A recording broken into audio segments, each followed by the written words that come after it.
I like having fun. I like to laugh. I like to meet people who can make me laugh. Hey! I like having fun. Yes, I like to laugh. I like having fun to meet people who laugh. Good! Oh, I cracked. Oh, I didn't want to crack. Let's take two. Let's go back to one. Here we go. Two. Good morning. Oh, morning. Hoo-ha.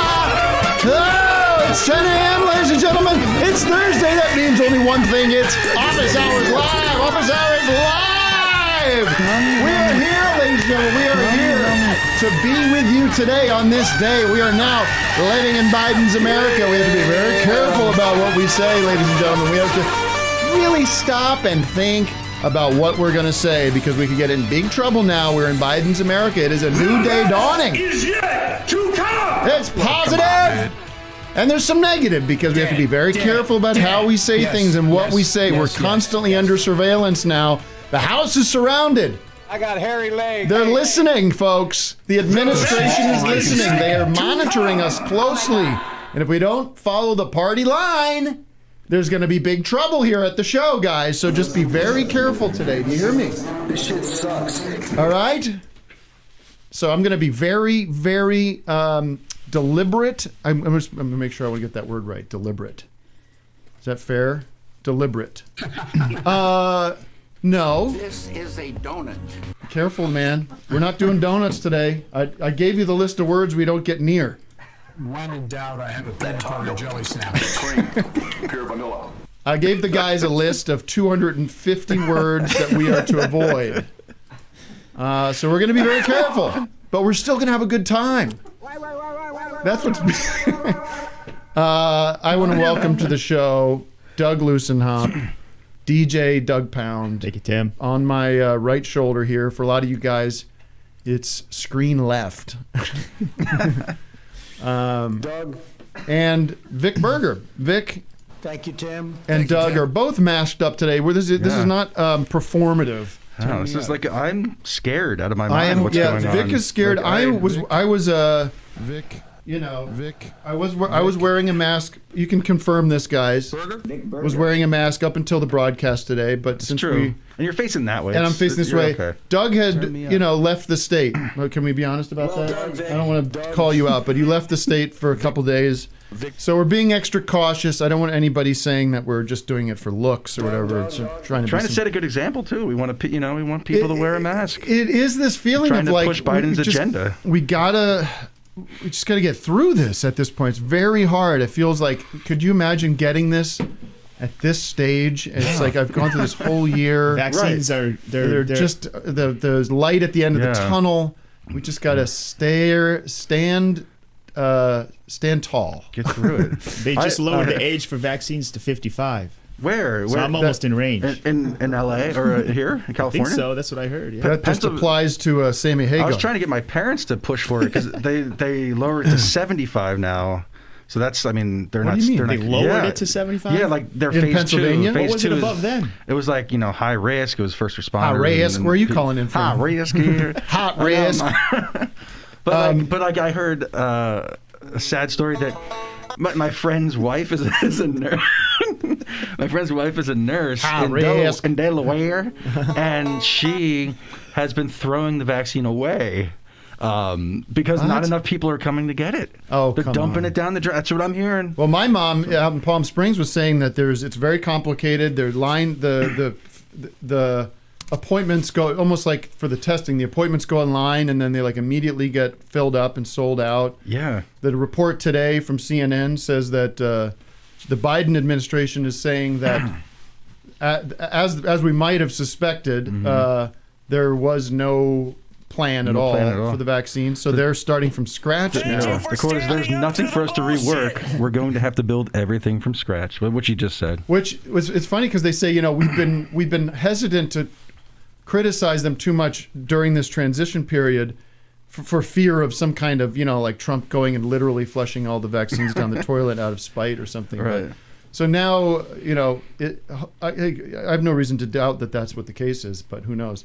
Sorry, we just started on a huge, boring tangent. I'm so sick of talking. Everybody I talk to is saying, "What about the vaccine? What do you think about the vaccine? Do you think it's going to come? What about the testing? What about the numbers?" I can't.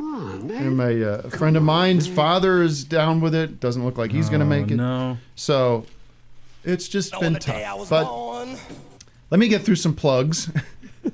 We have a great show today. We've got Jake Longstreth, who hosts a show with Ezra Koenig, which I'll never say correctly the first time. I might not have said it correctly that time, from Vampire Weekend.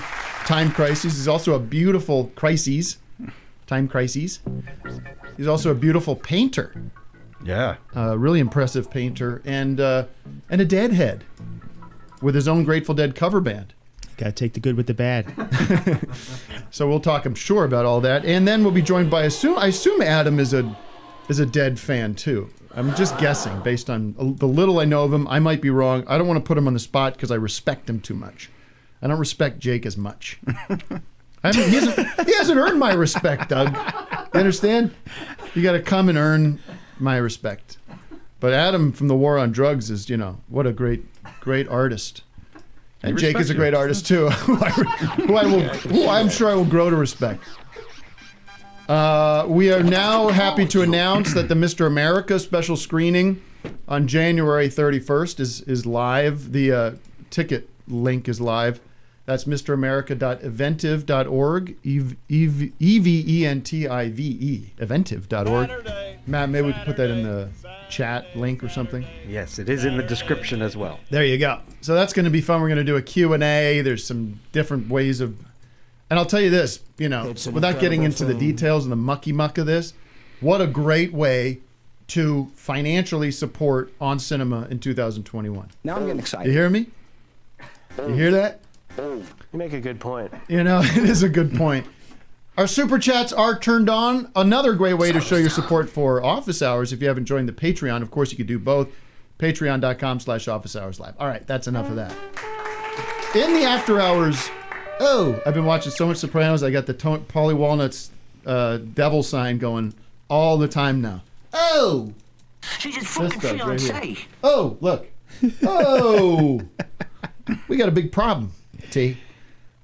I bet he does good at like rock and roll concerts, Pauly? He's like this. Yeah. They're like, hey, no, Judas, twist it. You got to twist it. Judas fucking Priest now. Huh? Well, he's going like this. They're like, no, twist it. Give it a half twist. I don't like doing that, okay? I do it my way. You got a problem with that? And he knows I'm breaking his balls. I'm going to do an exclusive performance in the After Hours show today. I've just worked it out. I tweeted about it last night, but it is I can see that. Bruce Springsteen doing a somber Nebraska-style-ish version of Little Deuce Coupe from our friends the Beach Boys. So that's going to be exciting. And finally, if you're a Patreon, please, this is breaking news, write this down, get your pad and paper out. Tomorrow night, we're back with another game night here in the OHL studios. The whole Trinity is going to be here with Matt, and Eric Natornicola is going to join us as well. And we're going to play games with you, the Zoomers, the patrons only. So patreon.com/Office Hours Live. It's not Patreon only, is it? Yeah, it is. I think it is. Game night? Yep. No. No, that's what we said. We did? Yes. Okay. Thank you for standing up to the bullshit. It's time to start creating a walled environment. We have to build the wall. Build the wall. No more bridges. No more fucking freebies jerking off. It's time we have our community. We know who you are. We love you very much. You pay a good price every month. I pay a very reasonable price. Anyways. All right, we'll build a paywall. Build that wall. COVID-19. City of the day. Build that wall. We'll get to this very quickly. Hold on, I gotta get ready. City of the day. Snuck up on me. Am I muted? Uh-oh. What's going on? Nothing ever works. Look what you done to this rock and roll. What happened? Yeah, what was your audio, Wes? Yeah, we're running a little bit hot tonight. I can barely see the road from the heat coming Nice on. white bread. And I'm gonna put All right, a just little play it, mayonnaise Vic. on it, put a little bit City of the mustard Day on. is brought to you by. The city of You better solve that problem over there because we got video to play later. Don't I know it? City of the Day is brought to you by Vincent Gallows Pole. There it is. High in the mix. Heavy in the mix. City of the Day is brought to you by Vincent Gallows Pole, acclaimed model, actor, musician, painter, director, and former motorcycle racer Vincent Gallo presents Vincent Gallows Pole. It's a perfect all-purpose pole suitable as a flag, stripper, ski, or vaulting pole. Take it anywhere and show off your pole in style. And guess what? It's got a lifetime warranty, so if it bends, breaks, or shatters, during use, you'll get a brand new pole delivered within 4 to 8 weeks. Each stainless steel pole is hand polished by Vincent himself and comes with a certificate of authenticity, so you know it's a genuine Gallo. Go to gallowspole.com and use code BROWNBUNNY to receive 66% off. Okay, that's for all the Gen Xers out there who grew up in, for me at least, it was Buffalo 66. Buffalo 66. Big movie for me in college. Doug, confirm? Oh yeah, What's it? Christina Ricci? That's Spanning Time. Spanning time. We're spanning time. Wait, I got the drop. What is it? Spanning time. I lost We track of span him time after together as that a movie. couple. We span time together. People say Brown Bunny. I say I didn't understand see it.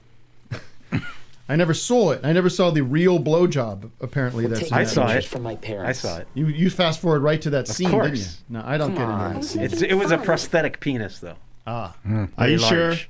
Pretty sure. Maybe not. I don't I'm know. sure the audience knows. Let's take a zoomer real quick. Remember That's what Ra- this show is all about. He had a beef with Roger You know Ebert. Yeah, he I did put like a hex that. on him. He put a. hex. I like a fighter. I like a guy that's going to push. You know me.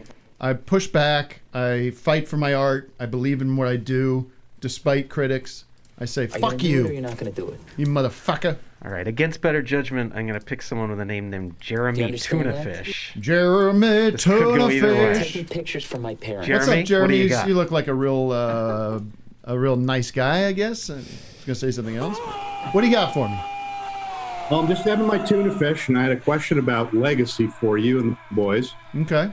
Is this some kind of video game or something? Yeah, we don't have the cheat The codes. president now departed, former president, you know, he's got a legacy.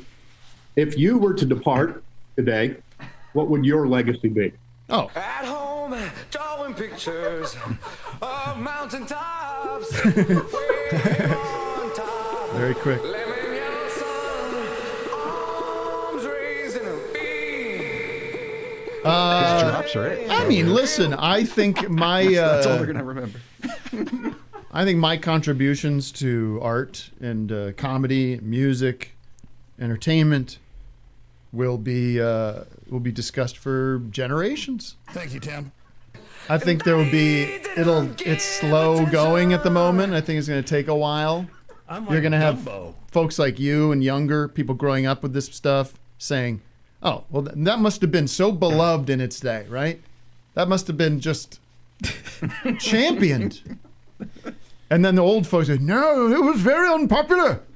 People were very mad about it, you see." And they won't be able to wrap their heads around it because it'll then, in the future, be considered classic art.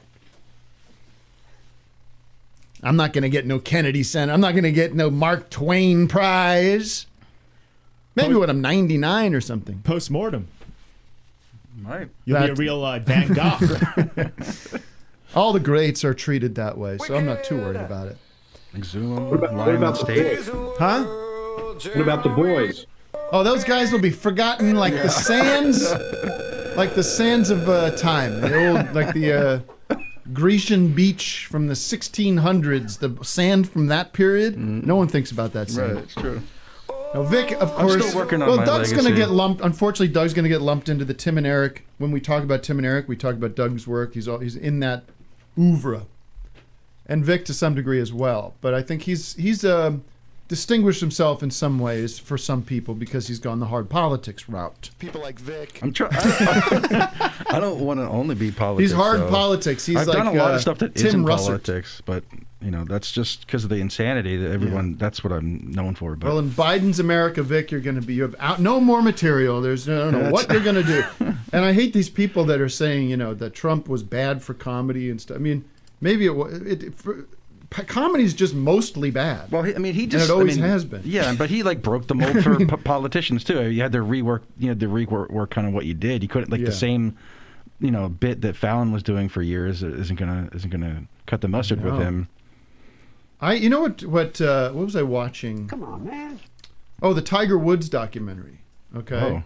Tiger Woods documentary on HBO. One of these beautiful 2-part deals, takes up many hours of my life. And it was very good. You beat me to it. I didn't know anything about that guy. It's a very sad story. It's the old classic, domineering father who forces his kid to do something every day, and they've got a plan to turn him into a superstar, and it worked. Guy becomes the best golfer that ever played the game. And what got me, and this got me, is also when I watched that Wiener documentary. What? The Wiener documentary. Anthony Weiner. Oh. I'm gonna have to cut this out. Dump it. What? I masturbate a lot.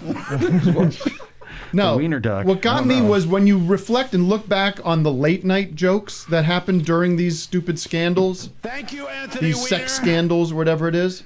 It really is sick. It's gross. And it's not funny. And you have Jay. They show a clip of Jay Leno showing this. They built this whole thing. It's like a Price is Right kind of set, where they're like, how many mistresses does Tiger Woods have this week? And they come out with a number, and it's just it's all so great. You see it when you see it in the context of this guy who is obviously fucked up, making all these terrible decisions. And I'm not defending his actions or anything, but all these fucking late night people that come out and have these cheap jokes about other people's lives. Leno and Lewinsky was hardcore, and she's just all this of them. young girl. Too, And at the and you hear time. the audience guffawing. Yeah. It's just fuck all you people. We would fucking hate 'em. We would never do such jokes. Well, you know what? If I do, call me on it. And I try to keep it about, like I say, I try to keep it about the powerful, the people that, I don't know. It just seems cheap to go after these people that are oh no, he had an affair or whatever. I don't know. It just bugs me when I hear these cheap jokes. Anyways, Jeremy, does that answer your question? He's been muted, but he says yes. He's nodding yes. But what's Trump's legacy is going to be 500,000 Americans dead, right? And that's it. 250,000. No, we just crossed 400,000. We just crossed 400,000. Oh, okay. Yeah. 4,500 died yesterday alone. And the incitement of a riot to try to overthrow the United States government. Which, if you watch we'll talk about the inauguration a little bit later or throughout the show. Curious to hear your thoughts. Sure. Yeah, many perfect phone calls he'll be known for. But it does, when you watch that, which, we can have a whole separate discussion about, the American empire as a force for good or bad in the world. And it's how the lie that when we talk about freedom, we talk about all these things, the platitudes of it sometimes don't always come true for other people and all that stuff. Come on. But on the day, it is so laughable that those goons 2 weeks ago with their, fur hats and Confederate flags, it's that they were going to somehow stop the momentum of the American empire. That they were going to stop. When you see the pomp and circumstance and the military and the patriotism and all that stuff of the inauguration, the Capitol, it was it was never going to work. They were never going to stop that raging river of, the Bushes and the Clintons and the Joint Chiefs of Staff and all that shit. You know what I mean? Right.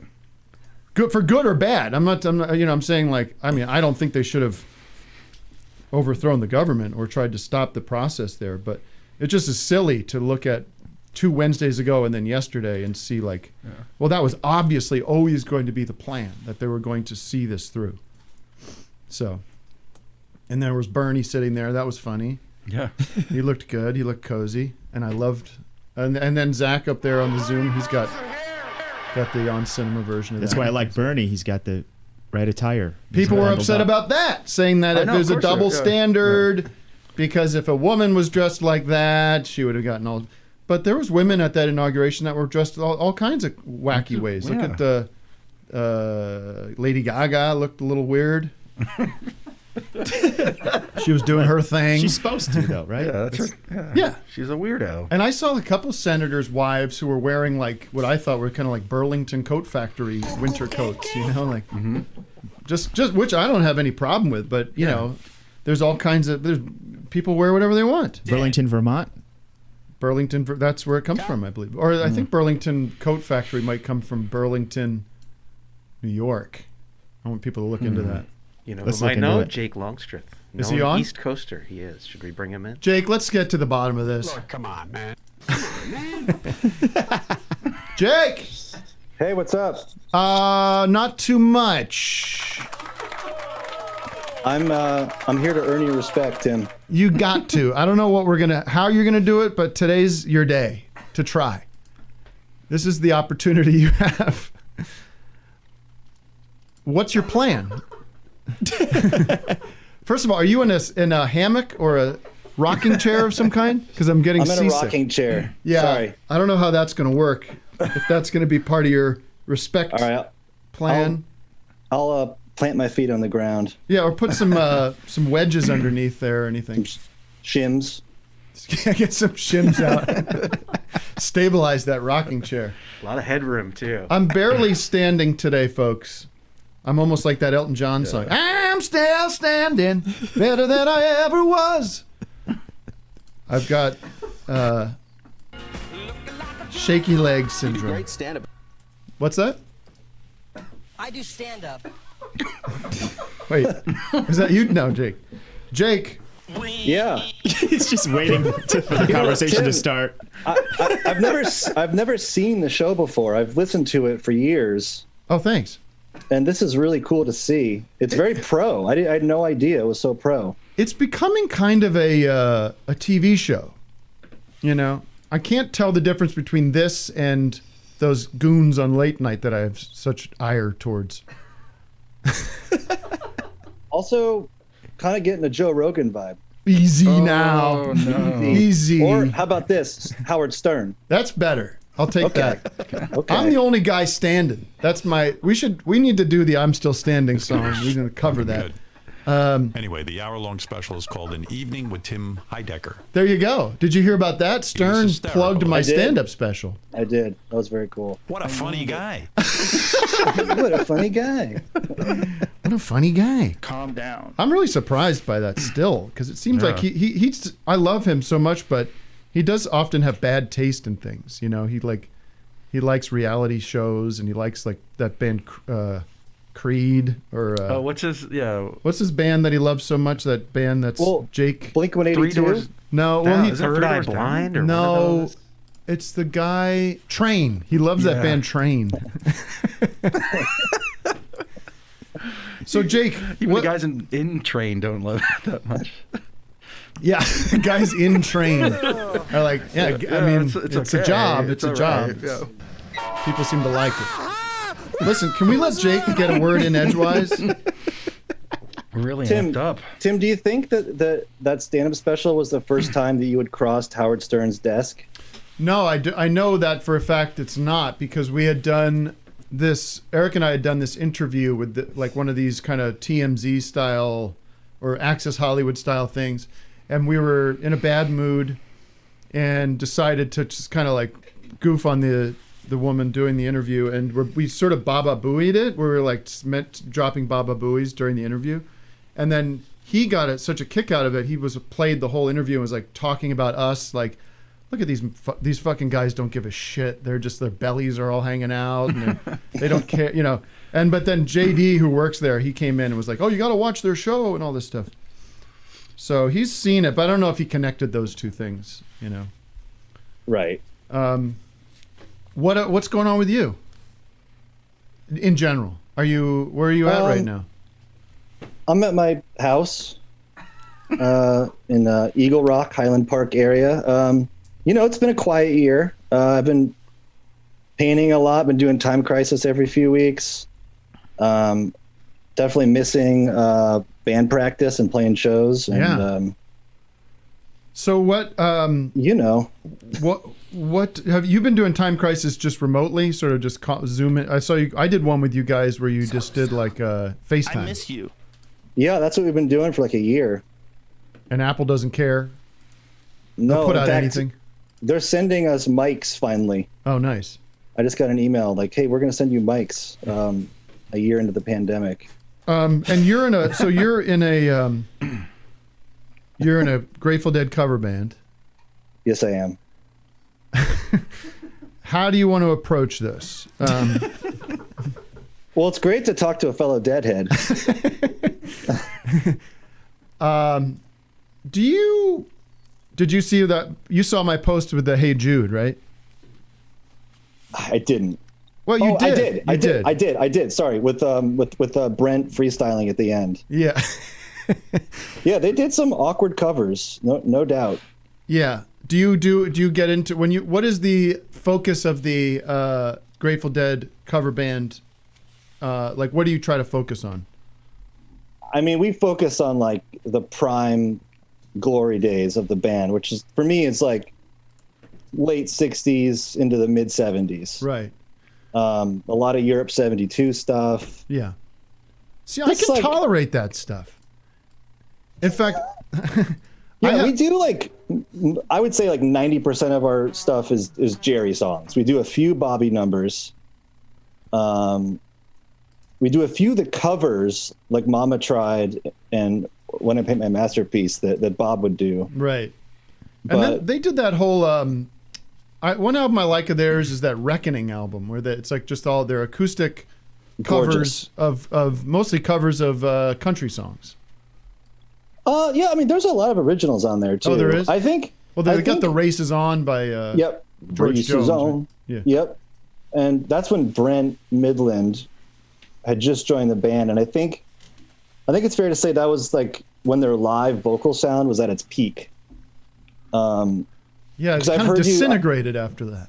Yeah, I mean, I've heard you talk about how like you don't like the way their voices blend, and I understand that, especially if you're like, like turning on like Sirius XM and you just go to the Grateful Dead station, channel 23. It's like it's a running joke I have with my wife. It's like we'll turn on the station and odds are it's like Bob Weir straining to hit a note just out of his range. Yeah. From like 1992 and like Carbondale, Illinois. And there's no excuse because it's like at that point they have the monitors, the sound is dialed in. It's not like they can't hear themselves. Yeah, they just don't care. So anyway, the Reckoning album is great, and I think Europe '72 is great. I think the Skull and Roses live record is great. I think that like the Hunter Garcia songbook like is up there with the greats. I think there's I don't know 3 dozen just absolutely amazing songs that Hunter and Garcia wrote. What would those be for you? I mean, I would just start with a lot of the stuff off American Beauty. Yeah, that's the thing. Ripple, Candyman. They got that one album that everyone goes, but what about? I'm like, yeah, but what about the Byrds? What about the band? What about Crosby, Stills, and Nash? It feels like there's. What about them? Those are great bands too. I just think it's weird that so much culture and tribalism kind of surrounded the Dead versus some of these other bands that I think are just the quality's high. Well, the Dead lasted forever, and they basically invented the like stadium rock thing. But I mean, if you want to keep going through the songs though, it's like Europe '72. You have He's Gone, great song. You have Ramble on Rose, Tennessee Jed. Tennessee Jed, I could lose. Okay. Should I let you go? Yeah, I mean, if you're not a fan, you're not a fan. I'm just kidding. Most of my dead hatred is just devil's advocacy. Yeah. And annoying people. But I'll give you my tolerable dead list that I put together a few years ago. Morning Dew, He's Gone, Candyman, Broke Down Palace. I like Althea. That's a cool song. To Lay Me Down, that's a Jerry Garcia song, right? That's just a Jerry Garcia song. Beautiful, but the Dead did it. And Sugary, which is also a grateful Jerry Garcia song. China Doll's cool. Yep. Scarlet Begonias.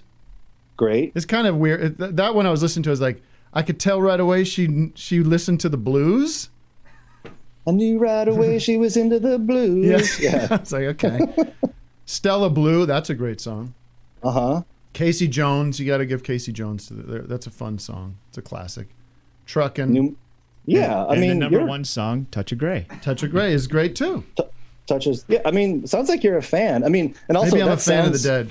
Have we figured that out? I think you're a fan, Tim. That was your theory, Doug, that I was actually a fan of the Dead. You just listed like 15 great songs, which is more than like.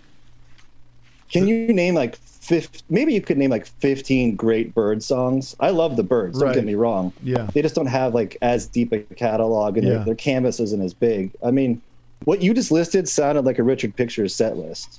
All right, I'm in. There you go. I've seen Richard Pictures play, and I can attest that that's a good time.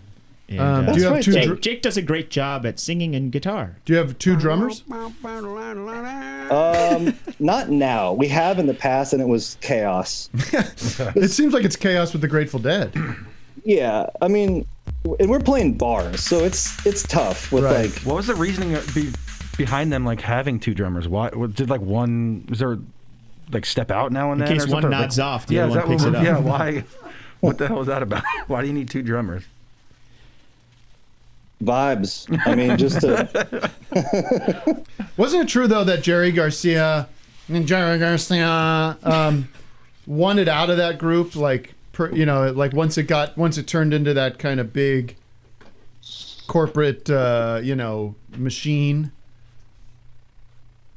I don't know if he wanted out. I remember in that big documentary, which I'm sure you watched. Yeah, I did. He's a fan. I think he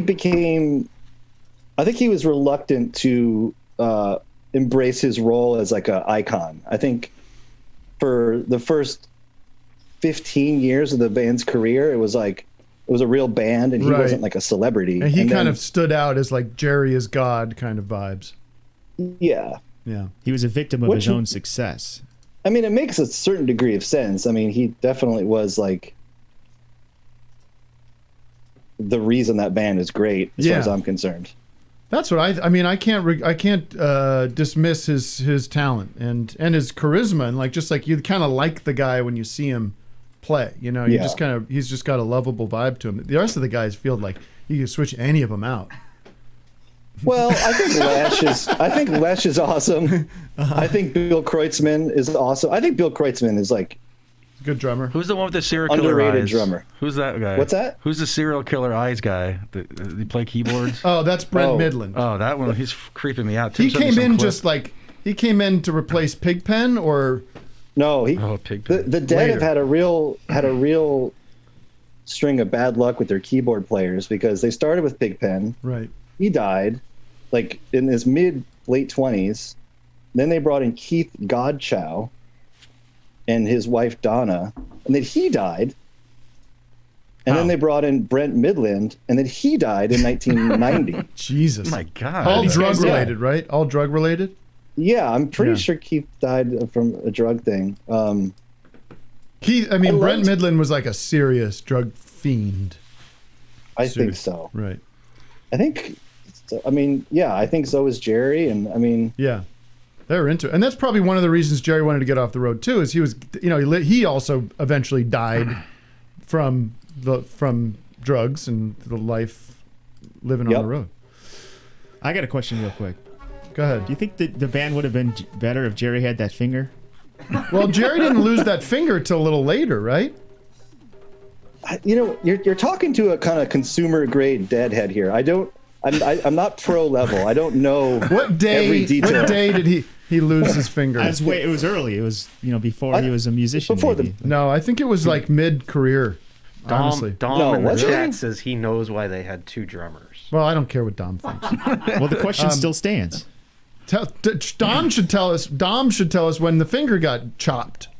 You want to bring him in? No, just I think let it him was know. his teen years, but I think no, because I happen to know I was at the theater where it happened in San Francisco, the Warwick in San Francisco, Warwick Theater. It was Warfield, yeah. Warfield. I'm sorry, the Warfield, not Warwick Davis from the movie. What's that movie called? With the fantasy movie Legend. People know what I'm talking about. The audience is raving about this moment. Apparently, he was 5 years old chopping wood. There we go. Is that true? I don't know. Who's chopping wood at 5 years old, Vic? I don't like the dead at all. Could be just Mister, like a little mystique here. I don't know. It could be a made-up story. I don't know. I had heard. no, I'd heard that. He was Okay. real young. But Well, I what'd you heard hear? that at the Warfield there are these cabinets, wood cabinets back there for storing like mics or stuff. And the guy there was like, Jerry was building these cabinets and cut his finger off. Here we go. In 1946, 2/3 of 4-year-old Jerry Garcia's right middle finger was cut off by his brother in a wood-splitting accident while the family was vacationing in Santa Cruz Mountains. All right, now everyone go. get their pad and paper out, their pen and paper out, because mark this day. The day is January 21st. It is the only time on this show that I will have been noted as being incorrect through the year 2021. This year. Happy? Are you happy now? Jake, did you watch the festivities last night? I missed him. Oh man. Did you guys watch him? I ended up watching it. My mom was over, and we ended up just kind of putting it on. And I didn't watch it. Okay. I'm just telling you. Did the Foo Fighters play? Yeah. I can't take the Foo Fighters either. Yeah, no, not a fan. They seem a little heavy for an inaugural. They're not that heavy. They've got that heavy sound, which is all like pedals and compression and stuff. But there's not like any kind of like energy there. Grohl's just kind of yelling. I don't know. It seemed like a weird choice. Did they play like "There Goes My Hero"? Like, Name your top 15 Foo Fighters. They did. What's the song they did, Matt? You saw it. I don't know them. Days all. Like These? Or Days times, Like These. Times Like Yeah. These? Times Like Times These. But they What about- stretched it to this like 10-minute rush jam with rototoms and stuff. They could have had Green Day out there doing "Time of Her Life." I would have preferred Green Day. You know for who I sure. don't like either? I realized is John Bon Jovi. Fair enough. Do you have that? Well, we're going to watch this for a second. This is John Bon Jovi from last night. I don't think you'll be able to see it, but you should be able to hear it, which is fine. Shoot. Sorry, I'm having all kinds of tech problems today. He does "Here Comes the Sun," and him saying "doot and doo doo" is just doesn't work. Like it doesn't work from a John Bon Jovi standpoint. Do you have it, Matt? Was he really laying into it? Was it just like? Sorry, I'm trying to get it. He's become sort of like he's doing like a Mick Jagger thing. He's kind of like doing this weird way, like moving around like he's a showman Well, also, on the mic. it was like a music video too, because they're not really. They did something performing it smart. live. They played at like in Miami while the sun was kind of setting, so that at some point in the song it kind of broke through the clouds. It was actually kind of neat. Oh, I thought it was in Jersey. Watch this though. Watch just the opening of this, because no, it's not him. Listen to this. Come here, baby. Stop it. He's doing this like I'm gonna fly like a bird. Here comes the sun. Doo-doo-doo-doo. Right. Here comes the sun. I say. It's like just this doo doo doo doo. That's enough. Thank you. I'm just resentful that him of all people have like from that era. Yeah, he's the guy that keeps getting sort of doled out to us for all these things, you know? Like, what did he do after that Living on a Prayer album that's like... Slippery When Wet. I mean, yeah, that album we got... Living He did the one with Bryan Adams. That's a great song. That's Remember that him? one? Yeah, I think he's in that. Him, Rod Stewart, and Bryan Adams. Oh, right. Yeah, Wanted Dead or Alive. I mean, he had a lot of hits. He probably just made it clear to like the people in charge of these events that like I'm available. Yeah. I would love to play. I'm gonna give you something that's like easy for everybody to just kind of have. You know, you're not gonna have to. I'm not challenging anything here. I'm just gonna. I'm a showman. Yeah, it's like what in terms of the '80s like rock guys. Who would you want to see out there? I mean, obviously Springsteen's already out there. Well, that's what I like. I'm a huge Bruce head. Like I'm more of a Bruce head. I'm almost like I'm like Bruce. I'm like a deadhead for Bruce. You know what I mean? There's Like almost a drop in there. I wouldn't mind seeing Jello Biafra. I love Bruce, and that's what makes me mad because I see Bruce, who I think is like has maintained an artistic integrity for like 40 fucking years. Now, has it all been like? Has it all been like slam dunks? No, I mean he's obviously, you know, post Born in the USA, it's kind of like hit or miss and stuff. But Sure. But it's always been from like I have something I want to say. I'm an artist. I'm going to do it my way, that kind of stuff.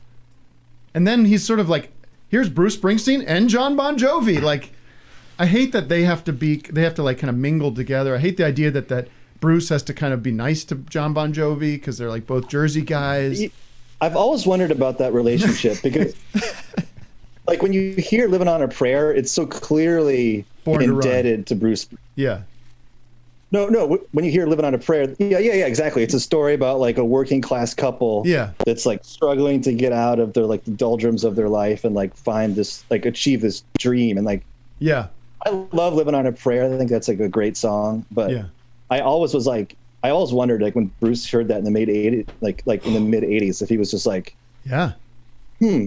Well, you not only do you have that, you have John Cougar Mellencamp there too, a little earlier, and Bruce must have been like, dude, what the fuck is this now?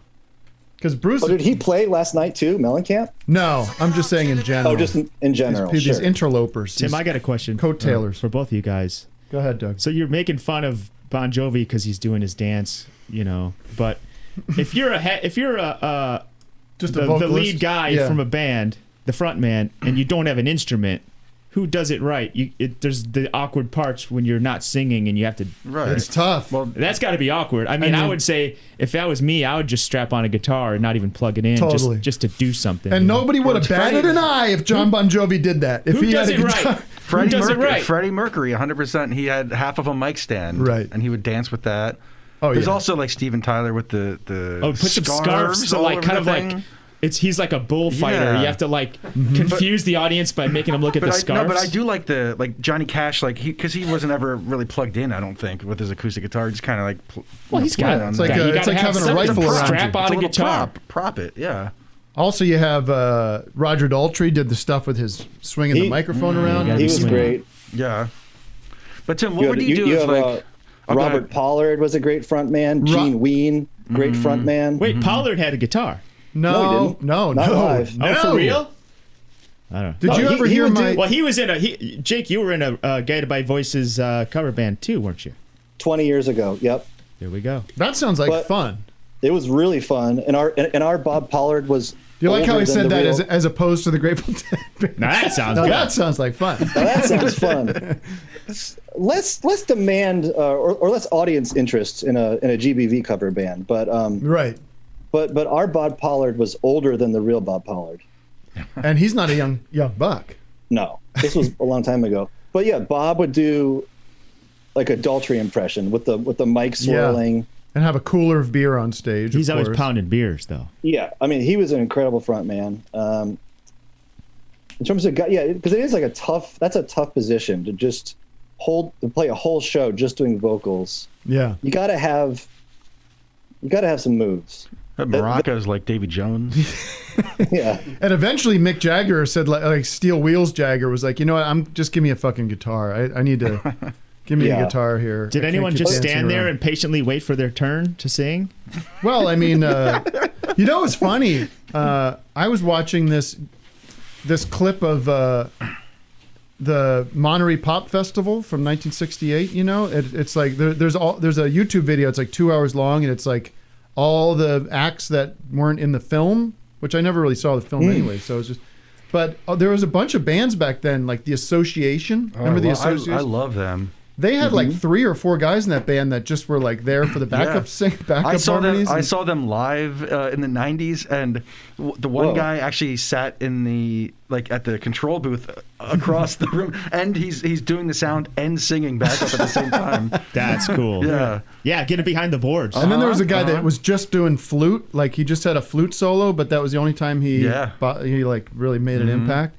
I wonder what the splits were like with that group. Like those groups don't stay around too long because they're always changing. I'm making 10 cents on there are this like 9 or gig. 10 people in there. How do people find your paintings? Can you buy your paintings?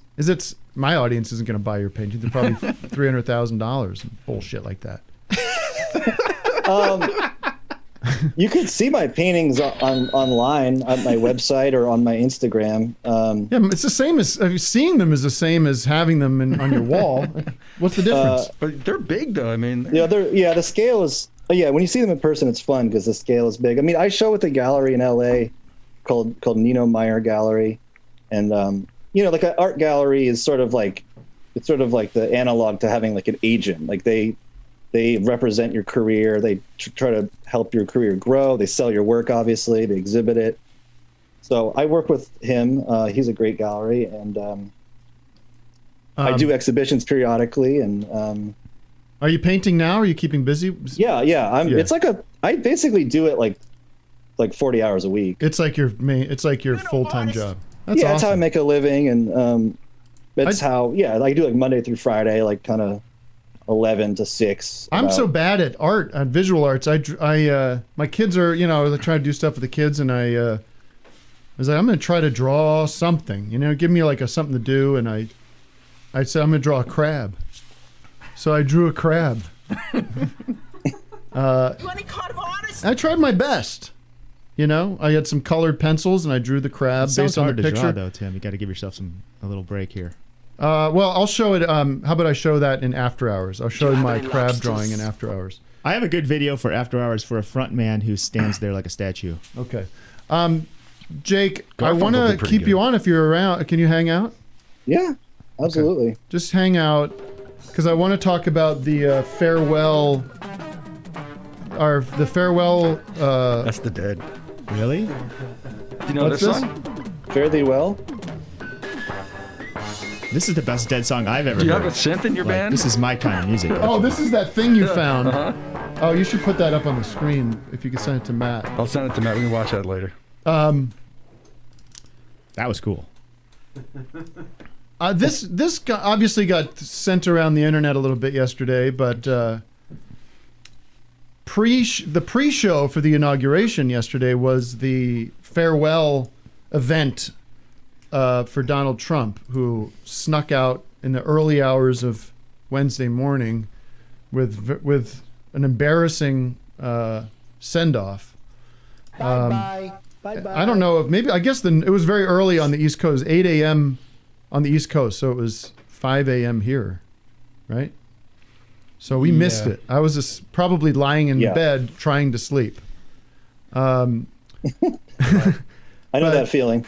As you guys know, the president arrived and spoke and then left on Air Force One to go to Mar-a-Lago, where he will rot over the next several years, as we all do. And so I am a young, vibrant man.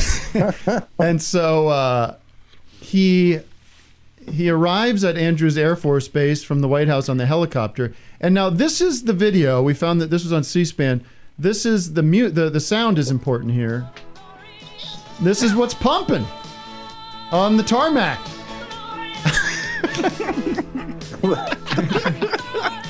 Jake, the helicopter's approaching. What should we play? Could you imagine there's some discussion with the sound guy like, we have the mic set up. Yeah, do you want us to... why should there be any music playing? Also, we have a whole military band right here we can play. They know a lot of songs. This is the documentary I want to see, is why why all this music? And it feels like it's just play music. Anything with a podium. There's got to be music blasting. Like, can't there just be quiet reflection as the helicopter? Like, you can't hear it anyways because the helicopter's so loud. Just chill on the music for 10 minutes. I feel like I also saw on Twitter that maybe they were blasting Fortunate Son. There was, yeah. There was. Millionth time. Yeah, they play that, and of course they play all the Elton John. So, so this helicopter spends 20 minutes getting... Now, at this goodbye ceremony, Pence doesn't show... I mean, what a fucking final insult to this guy that his vice president doesn't show up. I don't think any of the... McConnell or any of those people showed up, right? No, they weren't. None of the congressional leadership. Did any of his cabinet show up? His was it Mark Meadows? Is that his the guy? chief of staff who became his best buddy towards the end there. He's there. And then the children. And so I just wanted to show the last moment of the speech, Matt. If you could go to that. This is his sign off. Where's the last moment of his? Much done that nobody thought would be possible, but I do want to thank Congress, and I want to thank all of the great people of Washington, D.C., all of the people that we worked with put this miracle together.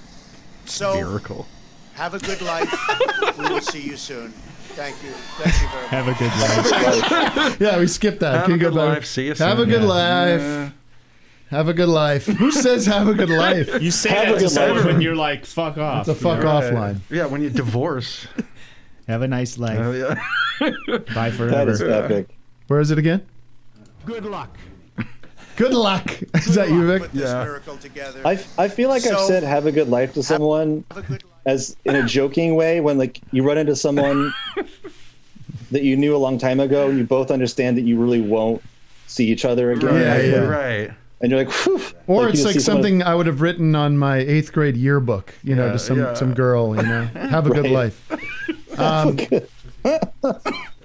And then, so then he, sorry, what were you going to say, Jake? I was going to say, Tim, if you were President Heidecker, leaving the White House on your final day, what's your send-off song?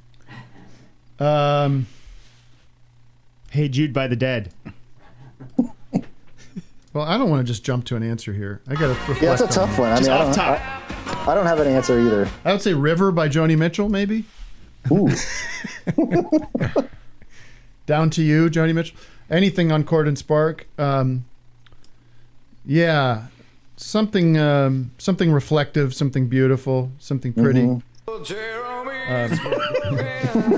right, can we watch the send off? Let's watch the send off. Yeah, let's see. There we go. Wait, no, go back. I want to see him kiss the kids. Yeah, you gotta go back. You got to go back to the. This is my favorite part. Is okay. Here he goes. I thought he was gonna take a dive down the steps there. That would have been the perfect ending. That perfect ending was falling down the steps that he feared so much. There's goodbye to Ivanka. No, watch Laura. He loves. He wants to fuck her. Yeah. Eric goes for a kiss. Eric kiss. Don. No eye contact. No eye contact. Oh, who are you again? Who are you? Eats her hair. Who are you? Oh, this is the boyfriend. that's. Oh wait, then Mark Meadows runs out here. Don't forget me, sir. Hey! Hey! What about me? What about me? Where you going, sir? Oh, hey! I just want to say goodbye, dude. I kicked my ass for you. Oh wait, keep going, keep going. I don't. Sorry, keep stopping. Here he goes. Hey! I just want to say goodbye. You got my number, right, bro? Okay. Yeah, call me anytime. Yeah, shit. I can't stress this enough, gang. We're not piping this music in. This was there. This is what everybody was listening to as they watched him walk up Air Force One for the final time after he lost badly and refused to concede and tried to overthrow the government to stay in power. He walks up the steps into Air Force One to YMCA. You're gonna have to fucking. People are not gonna understand. People are not going to believe this. It will be assumed that this was something that fucking Trevor Noah added. No. If you're the fucking guards over there with the rifles, what is going through your head is YMCA is blasting. How is this happening? Anyways. I know it's trite. I know it's hacky. It's just insane. You really can't just not talk about this. No, I mean, I really wonder what his relationship with music is. I mean, he has no connection at all. Well, I don't think that's true. Actually, we've talked about this on Time Crisis before. Like, thank you for pushing back on these guys behind me, Jake. They deserve it. He definitely has like name checked Neil Young quite a few times, and then specifically, we've talked about this before. I remember there's a Ricky Nelson song called "Garden Party." Yeah. Great song. It's a very good song. And that's about sort of like the time Ricky Nelson played sort of an oldies reunion act at Madison Square Garden, and it didn't go over so hot. And he wrote a song about how he's just up there singing his old songs, and everyone was there to see his old songs, and no one wanted to hear what he had to say. Right. And Trump somehow referenced that in an interview where he was sort of like, there's a lot of wisdom in he like specifically like had like it was clearly he had thought about Garden Party and it had internalized like the story of Garden Party. And I remember about him. We were just like, wow, like what?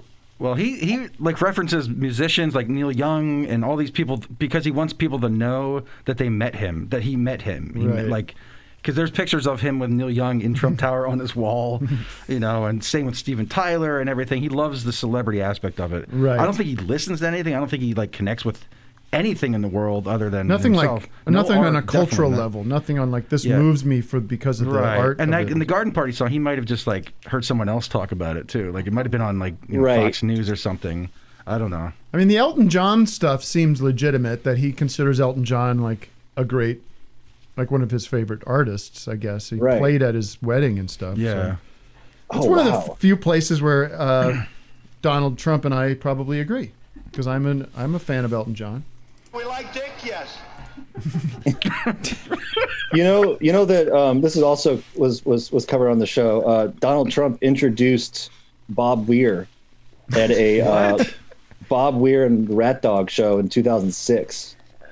How did that happen? We actually had Bob on the show and asked him about it, and he was like, well, yeah, one of Bob's friends is like a real estate developer in New York. Sure. And Trump was like, oh, you're going to the Bob Weir show? Let me come. And then he basically like talked his way into being like, let me just go on stage and introduce you. And like Bob Weir was telling us like, yeah, he didn't have any interest in me. Like he didn't say one word to me, but then he gets on stage. He just wanted to be on stage. And he fronted like he and Bob are old friends. Oh boy. Is there a video of that?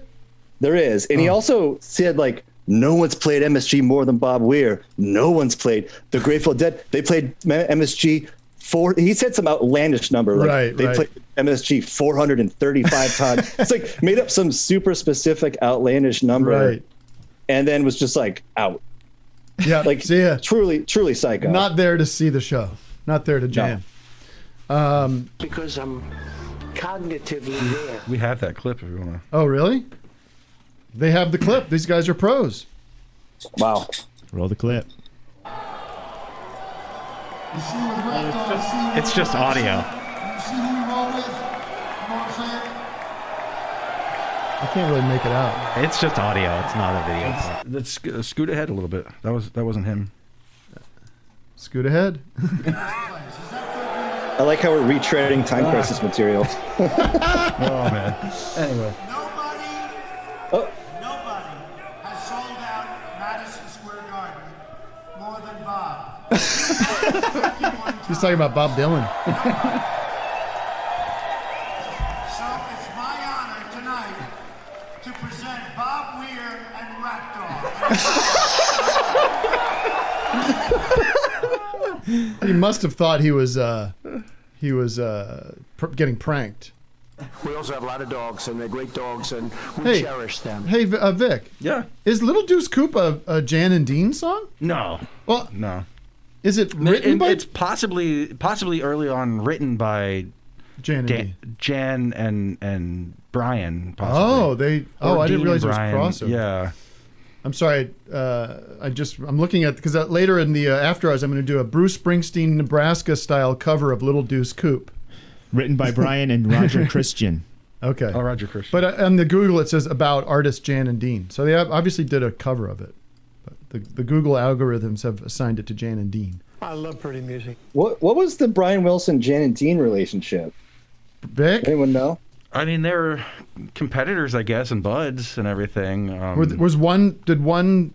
Jan and Dean showed up just a little before the Beach Boys, right? No, I think they were slightly after. Probably. Oh, okay. I think they were just. They used to hang out at the beach together. What else is there to? And I think Dean was a little goofy, and they started making some psychedelic records, and then I think they kind of fell apart. Oh, I'd like after to the hear those. accident. What was the accident? Dean wrapped his truck or car around Dead Man's Curve. And died? No. Oh no. He was like he had like a lot of mental problems. Where's Dead Man's Curve? I don't know where it is, but it's like they have a song about it where they're racing, and that's where it happens. And I think that actually happened to Dean. He got in a car wreck. Wait, they made the song first, then they got into the crash? Yeah. How nice. Yeah.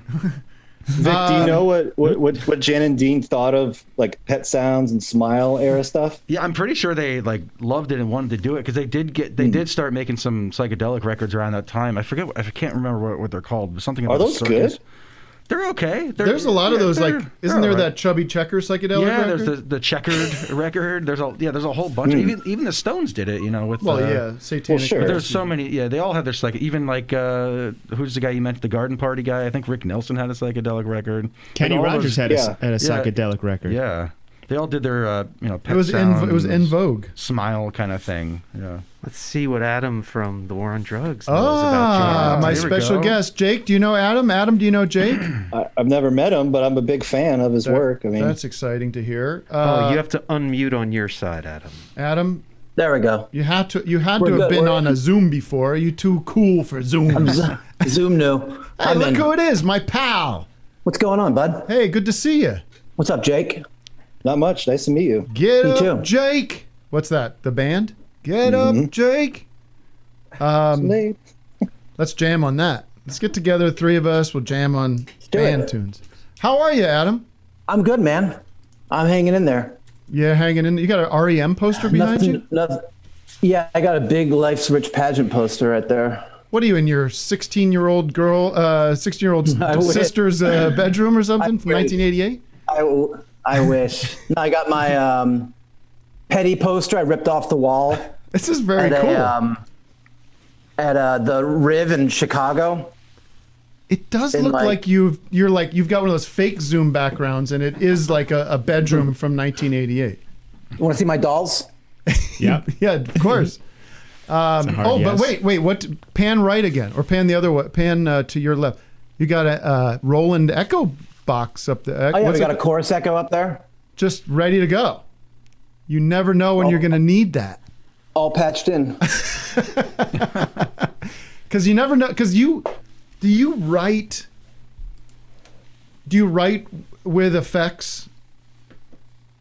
I barely write anymore. Okay. But if I were to, yeah, it helps to write with effects. Or like, I actually just bought an 8-track tape machine because I missed writing in like this tactile way, other than just like turning on the screen, So I used to write more with like, I guess, effects are more just like other ways of kind of hearing what you're working on. It's like slowing the tape down or just dubbing stuff out and letting something new happen or whatever. So like you'd make a loop or something. I'm jumping to some conclusions here, but you might get a loop going and then start writing off of that loop. Yeah, I used to make like plug the tape machine right into a sampler and then sample right onto the sample and then put that back on a fresh tape. So what do you mean you don't write no more? You done? You hanging it up? We've been working on a record for a long time, but I mean, like this whole year, like there's nothing new, Nothing to say? No, I don't know if it's no time or what, but yeah. I mean, we just keep working on the same 14 songs I've been working on for 4 years. Well, let's lock it. Let's wrap it up. I mean, this is like George Harrison with All Things Must Pass, I know, we're wrapping it up pretty soon, actually. At some point, George Harrison was like, I think, how many tracks do we have? I'm like, dude, you've got like a triple album here. So you better, let's just like nail this. Let's just lock this in. So you got to lock it in, Adam. We're locking it in. No, we're on our way to locking it in. And you got to, but you've done what a lot of artists do. You've since there's been this gap of time, you've put out a live album in a year. Yeah, we did. In a year that maybe you would have been going around playing shows, or were you going to be off anyway? No, I think we would have been on the road by summertime. Yeah, I think by October or August we were supposed to be out there. But yeah, we put it together pretty quickly, and we had all this material recorded, and it took maybe a couple months to go through it all. But we did a lot of that actually. Getting my years confused, but yeah, 2019 in the summer, we did a lot of like the excavating, and then. You have you tape all the shows? Well, I think inadvertently, because nowadays, like all the bands that tour, we all have these digital front of house consoles. Yeah, it just does it automatically. They all multi-track. Yeah, they do it for like sound check and stuff. So inadvertently, you get everything multi-tracked every night. Are you going? Are you doing that David Byrne stop making sense thing? You're going in there and re-recording everything? Oh, I wish. The extent of my David Byrne-ness is probably not wearing shoes all that often. But, how many splinters do you think those guys deal with every night with that American Utopia running around without shoes on? Are they wearing shoes backstage?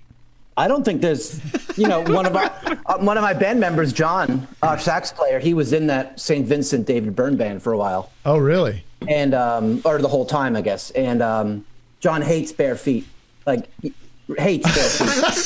So every night was like this. But they play on like a strip of padding. The whole stage is padded. Sure. There's and probably an orthopedic consideration being made, ergonomic stage. Yeah. So is this public knowledge? I should have asked you this off the line, but are you a dad? Yeah, almost 18 months. Yeah. That's a congratulations from us, Vic. Thank you. Congrats. Yeah. Do you have any music? What's up, Vic? What's up? What's up, Vic? How you doing, man? Trying to find a nice draw. Great to see you. Yeah. Yeah, it's awesome. He's 18 months old. His name's Bruce. Bruce, after my boss. Nice. Yeah, there you go. Good name. Wait till you hear my cover of Little Deuce Coupe. I'm doing a cover of Little Deuce Coupe. Bruce, should I give you a little taste of it right now? Oh, yeah. It's funny when you do that Nebraska style thing. It's so, it's just so obvious, Wait, where's the lyrics? There's a Little Deuce Coupe. You can just get right into it. I'm not bragging, baby, don't put me down. Out the fastest set of wheels in town. Someone calls me, don't even try. I said a winged man, I know she could fly. She's my Little Deuce Coupe. You don't know what I got. I mean, it's obvious. He could do that to anything. He could do YMCA. Can you do YMCA? It's fun to stay at the YMCA. It's fun to stay at the YMCA. Anyways, I got them all wrapped up here.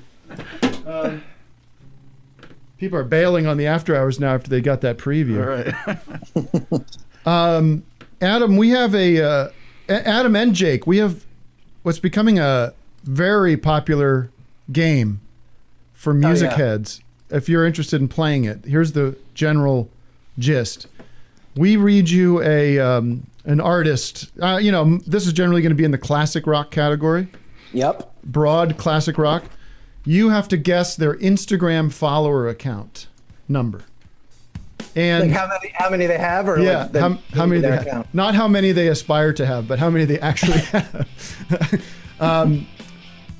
And it's going to be like Price is Right. So the closest person to the number wins. If you go over, you lose.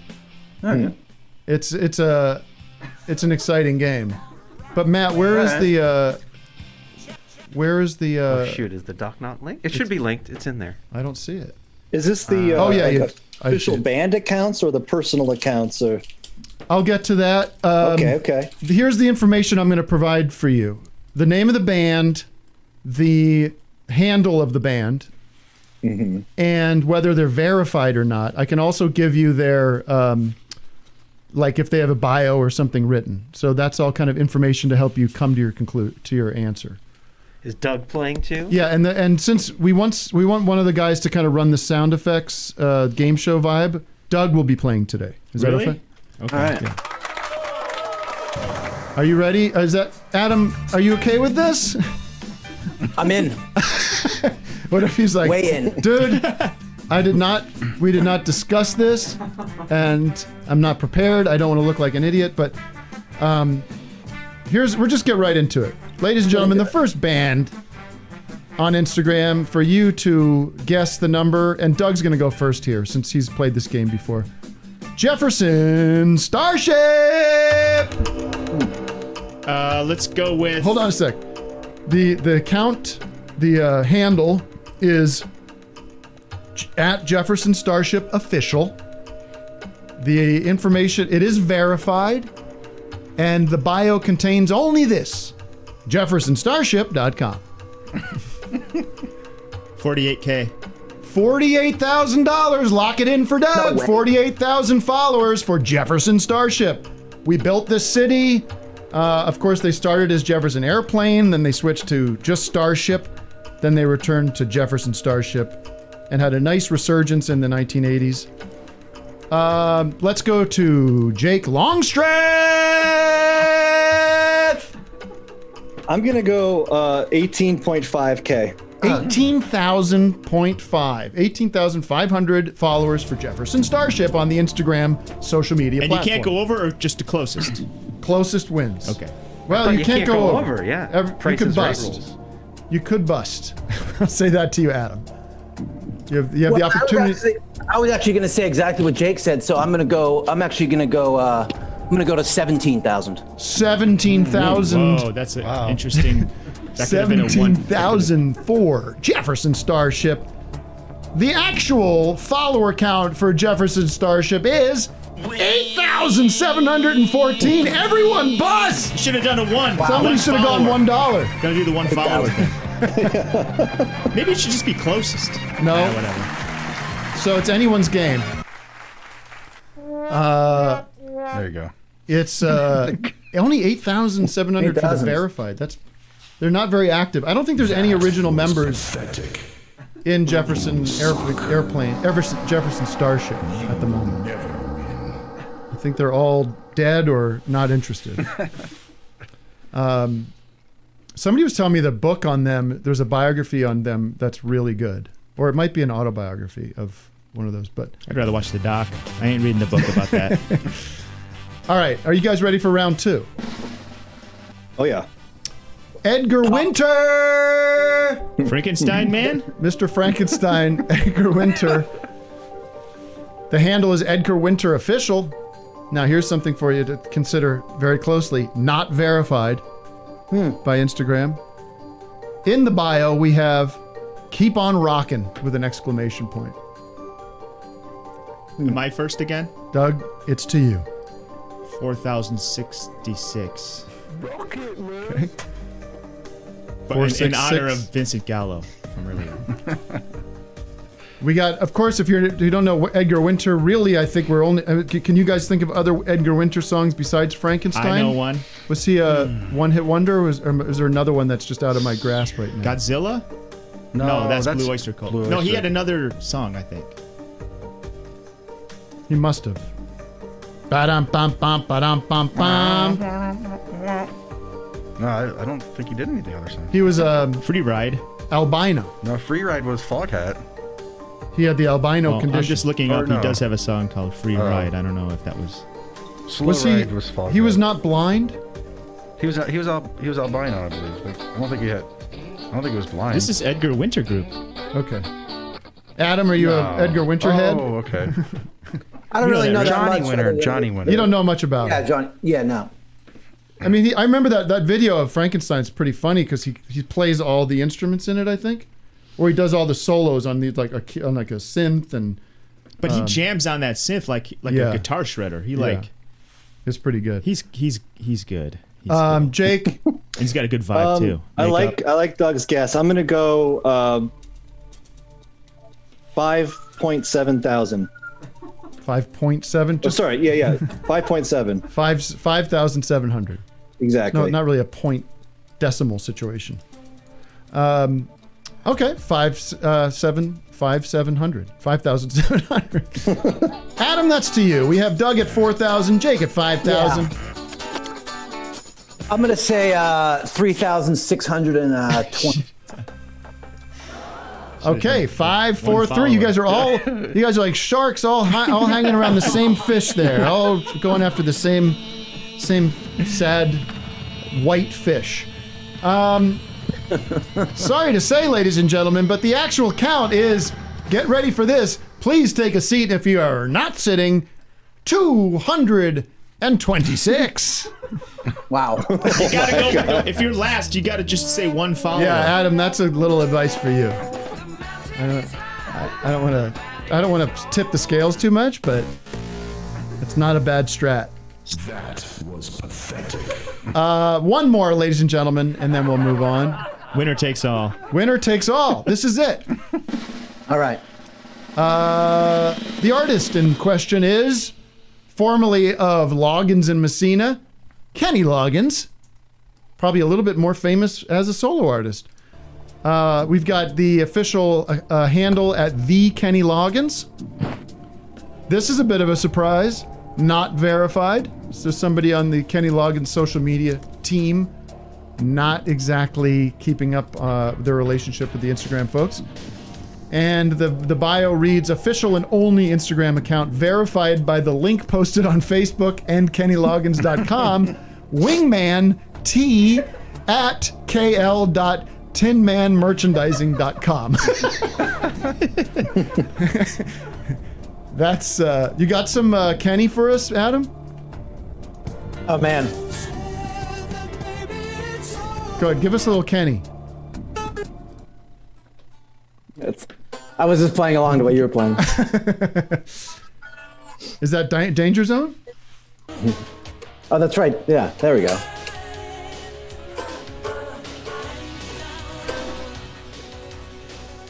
All right. It's cutting out because yeah. Zoom is bad for live playing. All right, Doug, it's to you. Kenny Loggins. I guess this is it. This is winner takes all scenario. If this is it. I'm gonna say 48K. That's just the number that keep coming to my head. You know, it's not. Wow. Isn't that that's some kind of frame rate or some kind of audio thing, right? 48. Right. You're trying to be cool with Adam, trying to talk music. That's the compression rate he uses. That's What's the compression rate on the new live War on Drugs album? 48. Everything's 48. Now, is that available in FLAC? Oh yeah. I'll put that live drugs album on and just pretend I'm at one of your shows. I'll put the headphones on, close my eyes, dream that I'm there. I had such a good time with you in those Philadelphia shows. That was we had a blast. That was awesome. That was awesome. If you were at that's going to be legendary. Because we have those tapes actually. We should do that next volume 2. Oh yeah, I had we the whole band. If you can imagine this, boys, the whole band came out and joined me on a cover of Hot Piss. Yeah, that was the Yellow River Boys. Brought the house down. Oh, I mean, and then we did that petty tune. Yeah, what petty song was that again? Straight into darkness. Straight into dark. Great deep petty cut. That really man. Deep. Yeah, I didn't know it. I think until probably couple months before that. Yeah, I mean, that's so great about, you know, this day and age when you can stream and stuff. You could go and listen to these deep cuts that you never grew up listening to. It's like finding a whole new treasure trove. Yeah. What did you think of did you dig into the Wildflowers box set? I did. It's awesome. It's awesome. I love it. You know what I really loved actually was that there's that Rick Rubin podcast, Broken Record. Yeah. But he had on his daughter. And that one blew my mind because she knew she was so deep with his catalog. Yeah. And it's like a really good companion to that record because they go through a lot of the tunes, and she's really invested in the whole thing. It was really great. So let me ask you this: did you? Obviously, we're about the same age, probably, right? 40 something? Yeah, 41. Yeah. So you obviously grew up with that music like I did. Was it something you were not into when you were, like how did that end up influencing your music? It couldn't have been right away. Actually, I think Wildflowers was like a contemporary record for when I was in high school. Like, yeah. I really loved that. Like it came out, and I think I probably got hip to it from like Mary Jane's Last Dance, like the greatest hits. Yeah. And then Wildflowers came out, and I think that was kind of my introduction to Petty. But did your early music like is War on Drugs your first band, or did you have bands before that? Pretty much my first band, yeah. Did it have a Petty influence early on?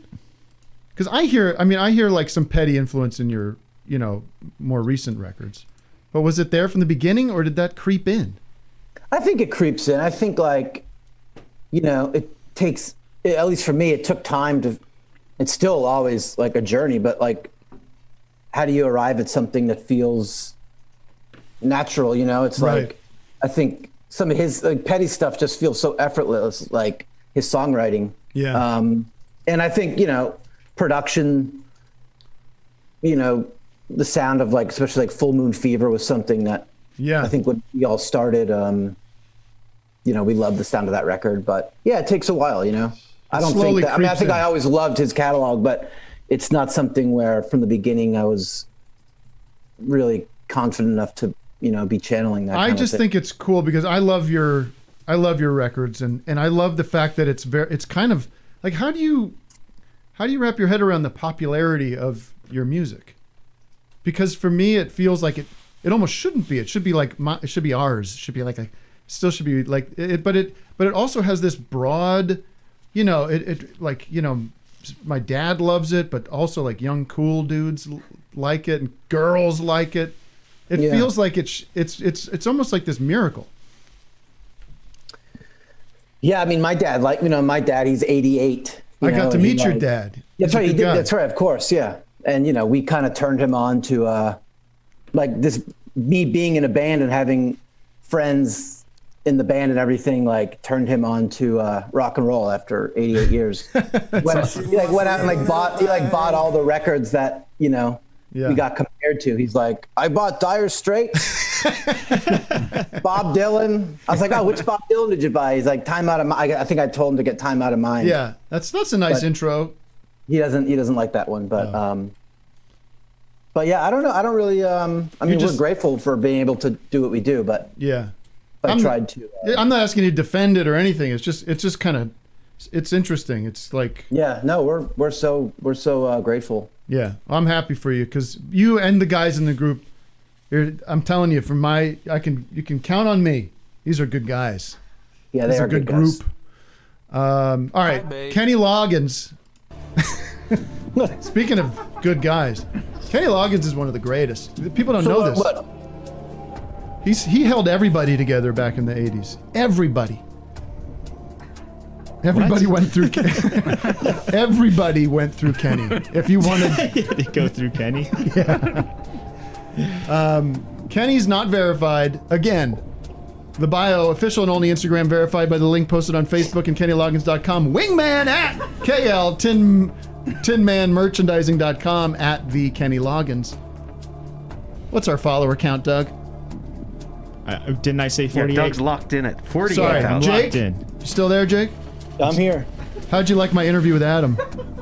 It was great. And I'd just like to jump in on the popularity of War on Drugs. I would say, I think it's rare for something to kind of like low-key rock, but also be very beautiful. Yep. I think there's something there. That's what I was getting at. Yep. Anyway, I'm going to guess... Thanks, Jake. I'm going to guess 1,200. I get that. Somebody better win this one, I hope. I'm going to go up. I'm going to go 88K. 88K for the great Kenny Loggins riding into the danger zone. Yeah. Big spread here. The answer is... I'm trying to figure out who won this. There's an actual winner here. Yeah. There is an actual winner, ladies and gentlemen. I'll highlight it. Thanks, Red. Thank you. There's an actual winner. The winner is from Echo Park and wherever else he grew up. Jake Longstreth with 1,200. Oh, wow. The actual account is 26,500. So, it's a little bit of a, I don't know, a misdirect, I think, by the not verified and the silliness of Wingman at KL at tinmanmerchandising.com. Congratulations, Jake. You win $500,000 courtesy of Three Stooges Coffee. What do you have in there, Adam? A little cup of Joe? A little cup of Joe. Where did you record your new album? Sit back and relax. All over the place. All right. Stacks. Electric Lady. Ooh. We started there. Wow. We did LA. We did like United, Vox. Wow. A lot of Sean's place. This other place in Echo Park. Did you? Who produced it? Sean Everett. Oh, Sean Everett. Did he do your other records? We did the last one together too. He's got the sound dialed in. Yeah, we met. He's got all the presets. He's on another level. He did the that new SZA song. Who? He mixed that new song by SZA. It's fucking incredible. SZA. Jake, you know SZA? Yeah, vaguely. I'm aware. The new track is awesome, and the song is awesome. And Sean, they hit off a little friendship, and he mixes track for her, and it's I listen to it all the time. RZA's sister? It's RZA's sister, SZA. How do you spell SZA? I like Olive Garden. SZA. SZA, Tim. SZA. It's awesome. What? And he did he do Casey Musgraves? Yeah, he mixed her big record. That record's great. I love that record. It's a great record. He engineered and mixed the that big Alabama Shakes record. Right. He's a master. And he does everything. He's a crazy he's like the only person I've ever met that will go on the whole journey with you, you know? Right. I love doing it. So we'll just keep rethinking a song or remixing or doesn't feel right, so you kind of scrape it and start again. And he's never ever once in 6 years of making music together has been I think it's fine, Wow. He'll always go through. It's sometimes you need that though, right? You need somebody to positively reinforce what you maybe be you're good, man. It's good. Right. Yeah, I think there's enough on the peripheral who'll do that. Right. But yeah, he's a special dude. Well, we'll get him on the show. Oh man, you love it. Does the new record have a title? Not yet, no. He's like the Phil Spector of our era. Yeah. I'm a little. Does anyone feel that you can give Phil Spector some credit and not worry about like people on Twitter he's a murderer and a monster and he's dead and I'm so happy, dude. Fucking Wall of Sound. Come on. Got to give Phil Spector a little credit for something. Nobody? He made this Wall of Sound before he murdered. Mm-hmm. Yeah, the murder was decades later, right? Yeah. Adam? I don't know. Did he influence? Yeah, there was definitely definitely attempted murder somewhere before the actual murder. That's true. Right. But can you separate the art from the artist? Can you say, listen, the guy made music better. He did important, significant things that enriched our lives, and he's a monster. Yeah, I think you can't necessarily have one without the other. He did some incredible shit in the studio, and so you're glad he killed that woman. No comment. But I'm trying to get Adam in trouble at the last minute here.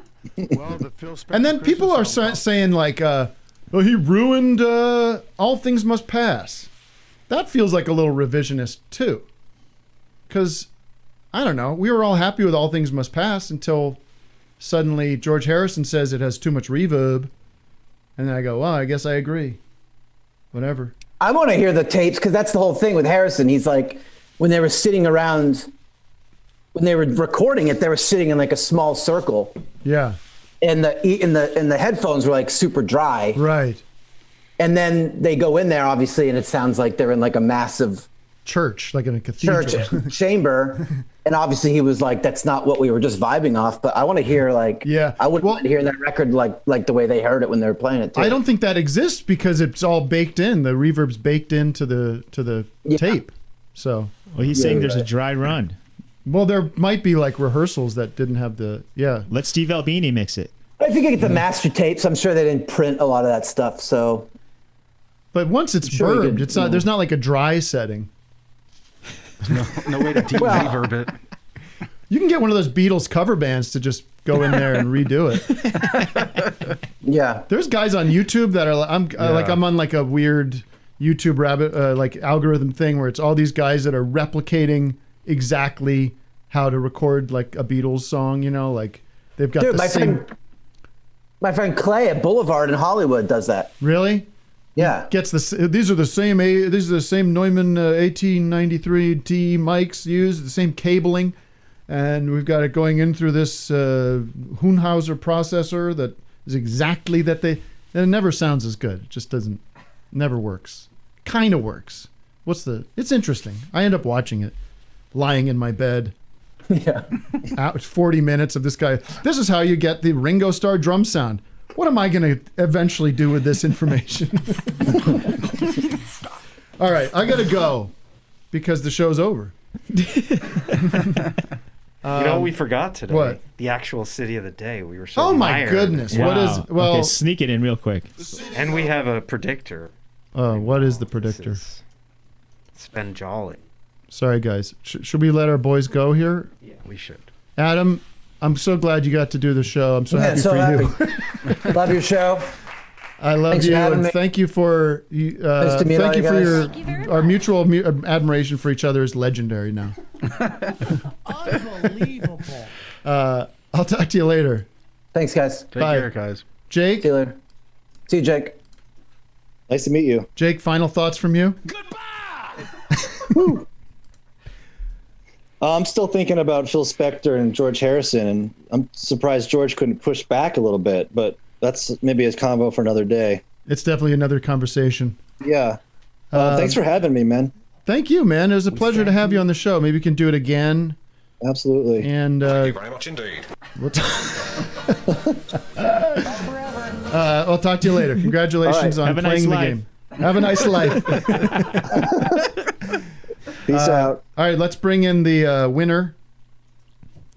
Sven Jolly. Oh, and do we have any super chatters to say thank you to? Probably. No, you didn't get to that. Lots of technical difficulties. I see a picture of pie on the screen. I don't know Sven what that Jolly, is. is that you? Is he just a pie today? Oh, this is. Is that mashed potatoes? Is it stuffing? Or is it hummus? I don't It know. looks. Tuna fish. That's not me. Who? It Well, looks like where's it's Sven tuna Jolly? fish or something. Oh, That's it's tuna tuna fish fish. still. Sven Jolly, speak up. Speak up, you rat. You guys hear me? Well, now we can There when we you're go. speaking. Hey. Hey, I should have said it when Nathan? Adam was still on. Now lock me in for Dover, Massachusetts. Dover. Hello, Dover. How you doing, Dover? What you got? Is it Dover? Yeah, he's right. Correct. All right, congratulations. That's the city of the day. Thank you to everybody once again. We'll be continuing the show in the after hours. Thanks to Jake Longstreth and Adam. I have such trouble with people's names. I don't want to disrespect Grandisel. And that's a stage name too, which I didn't know till today. What? Isn't that crazy? That's why I just say couldn't find Adam it from the originally. War on Drugs. I mean, I'm friends with the guy. I should know how to say his last name, but I got so much going on. I got these Beatles videos to watch. Is he gonna? What did we learn today, guys? Does the winner here divulge the? Oh, the code? pattern? Well, that was revealed already. Reveal the. The code is the Holmes, the city of the second birthplace guest. city of the second guest. Okay. And that means Adam was born in Dover. He's not a Philly guy. He's from Dover. Oh well. I knew a guy named Ben from there. It's like Joe Biden saying he's from Lancaster. Just calm down with your Lancaster shit. You were there for like 10 minutes, right? Hello. Jugs, I'll say. I got to the Senate. I'll see you in the after hours experience. You'll be hearing an acoustic performance of Little Deuce Coupe. What else did we tease? We could do Don Jr. crying. Yes, we'll talk about Don Jr. crying and all the rest. Any Thank you, noodlers? everyone. Any noodling? And yeah, the noodling. We didn't get to the noodling. The game. heart, Skip the heart noodler stuff. game. The heart stuff. Yeah, we got a lot of stuff to get through. We had a huge show, but we ended up meandering and bullshitting and having a good time talking to Jake. Shame on you, Jake. And don't forget, patrons only game night Friday tomorrow and MrAmerica.eventive.org. Get your tickets now.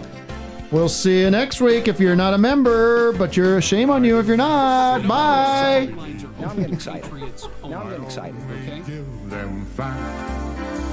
If they believe quite otherwise, it still will have